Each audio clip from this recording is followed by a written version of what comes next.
So I thought I'd give myself a little bit of a challenge, and I'm gonna work with colors based on the season. So the first one we're gonna do is winter. And I wanna do something very light, very soft, but also give it that cold look. So being from the South, this could get interesting.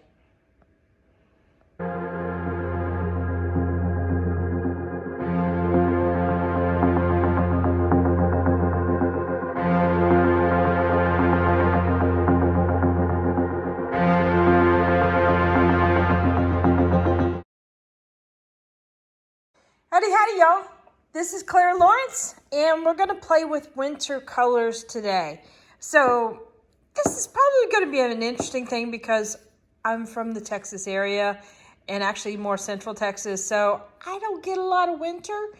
You know, I jokingly say we get our 3 days of winter around here, so forgive me, but I'm going to try my best on this one. Anyway, I did pick out some blues, or what I consider to be some icy blues, but I wanted to have something that showed a bit of contrast, because I think that when you're showing things that are whitish in colors or very light in colors, when you throw that pop dark in there, it really makes the white look whiter or look colder. For example, like if you ever see any cold shots where it's all blanketed in snow, there's gonna be some little bits of darker color in there in order to make it work. So that's kind of the plan right now. All right, let's get started, see what I can do. All right, let's get started with this. I have a lot going on in the household right now, so I've got to do a little bit of voiceover because sometimes having a quiet studio is a little bit hard right now, especially with us all being stuck in the same place at one time. Right now, I've got some alcohol going down, and I'm going to start working with my lighter tones, and just to give a little bit of kiss of color is pretty much what I'm looking for. Just very, very light, very, very subtle, but enough that you can still pick up on it. And so this is what I'm working on right now. Of course, just a lot of alcohol. I picked two different colors out. I wanted something that was almost a kind of a light aqua color and then a pale blue color. So that way it would be a little bit more interesting instead of just doing a light blue. Because never something just one tone. And that gives a little bit more depth than it would than just doing one color or variations of that particular color. And sorry for my spin around thing. I had to go get my blow dryer, which was on a table behind me at the time.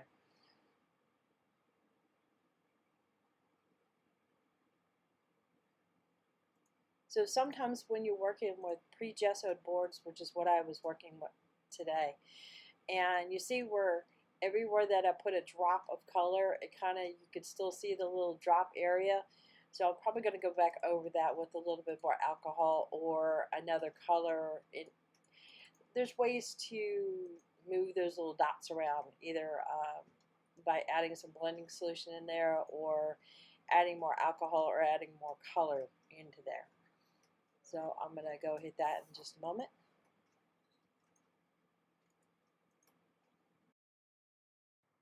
So sometimes working with light colors is a challenge, especially with alcohol inks. If you don't have anything that is light in tone, you can tone it down like in a little dish or a plate off to the side and add more alcohol to it to kind of dilute it, and then use a brush or something like that to apply it to your painting. I've got my son looking at me with weird eyes and now sticking his tongue at me. Okay, that worked. Yep, madhouse here at the Lawrences. No, it's cut it out, Mikey. Okay, I gotta get this straight face here. No. Okay, so I've added a little bit more color, add a little bit more alcohol, started moving the whole thing around because I want to continue that softness. And like you see, I'm just adding just little bits and little bits. It's hard to work with lighter colors, I think, than it is to go with rich colors, because it's easy for me to just go for it, but it's hard to restrain. So some people are the opposite. They like to work with very subtle, very soft, but it's hard for them to go very bold. Me, not so much.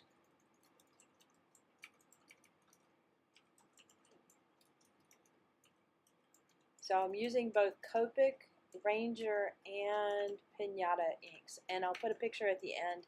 So if you're interested in any of the colors, you can get the names off the colors. Like in most of my videos, sometimes just in the middle of the process, I'll pull some colors out to the side. Yeah, I'm going to work with these. And then I get into the motion. It's like, nope, I'm going to add a little bit of this in there. And I did that very thing in this particular painting. I started off with, I'm going to play with these colors. And then I pulled in another color at the last minute. It's like, nope, got to add that one in there.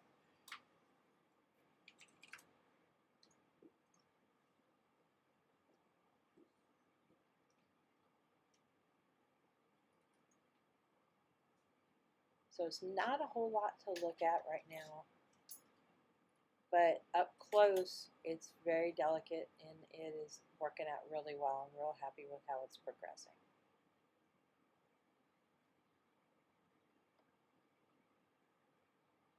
And if I get too much color at the edge, I'll have the alcohol run over the edge and then just push it back towards the middle or away from that edge that has that too harsh of a line.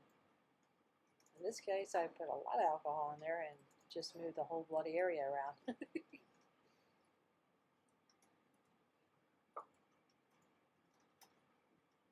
That's the cool thing about alcohol inks is like if it doesn't work, you can keep on working that area until you're happy with it. And if you get, I use pre-gesso boards and sometimes I'll get a little line that'll run across the very edge of it, and if it develops too much as far as colors right there along that line, it'll give too much of a harsh line, and I'll just push it over with the blow dryer just so that it doesn't create that line. So you might see me occasionally do that. All right, we're almost there.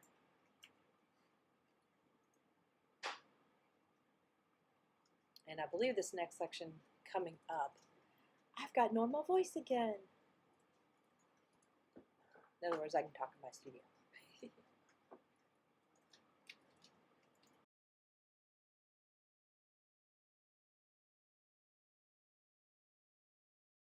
All right, I kind of want to bring you in for a close-up, but I think if I bring you in too close, it's going to disappear. So I think you know what I'm starting with, where it's very, very soft, very light wispies of color. Very soft edges. And then I'm going to start bringing up this corner area in here. Maybe even going in a diagonal fashion, but that's kind of the plan. Okay. I'm almost wondering if I need to bring in a different. I don't know. Okay, so I'm going to add a little bit of that color in. So we'll see. Let's see.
Okay, I think this will do. Okay, you guys out there in winter wonderland where you get lots of snow, you'll have to let me know if this conveys wintry look to it. I wanted to definitely, this is what I was talking about, beefing up some dark areas so it makes the light areas seem really, really light. And then of course I had to sprinkle it with dots. And I thought that might be the kind of the hint of snow.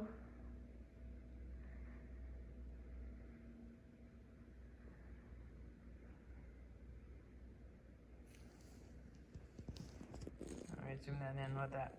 Come on, there we go. All right, focus. There we go. So it looks really pretty over the dark area, and I'm real happy with that. I was debating strong on adding that blue violet in there, but I think it does add a lot of depth in there, so I'm real happy with that. So, and you can really see the dots here. But even in the subtle areas, the dots do show up.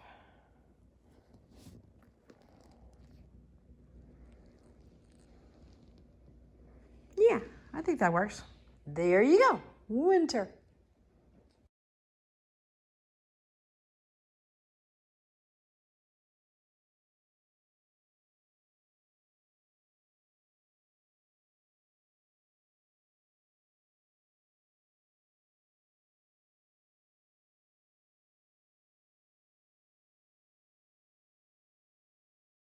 All right, so hit that like button, hit the subscribe button, but definitely hit the bell to get notified next time I put a video up. There you go.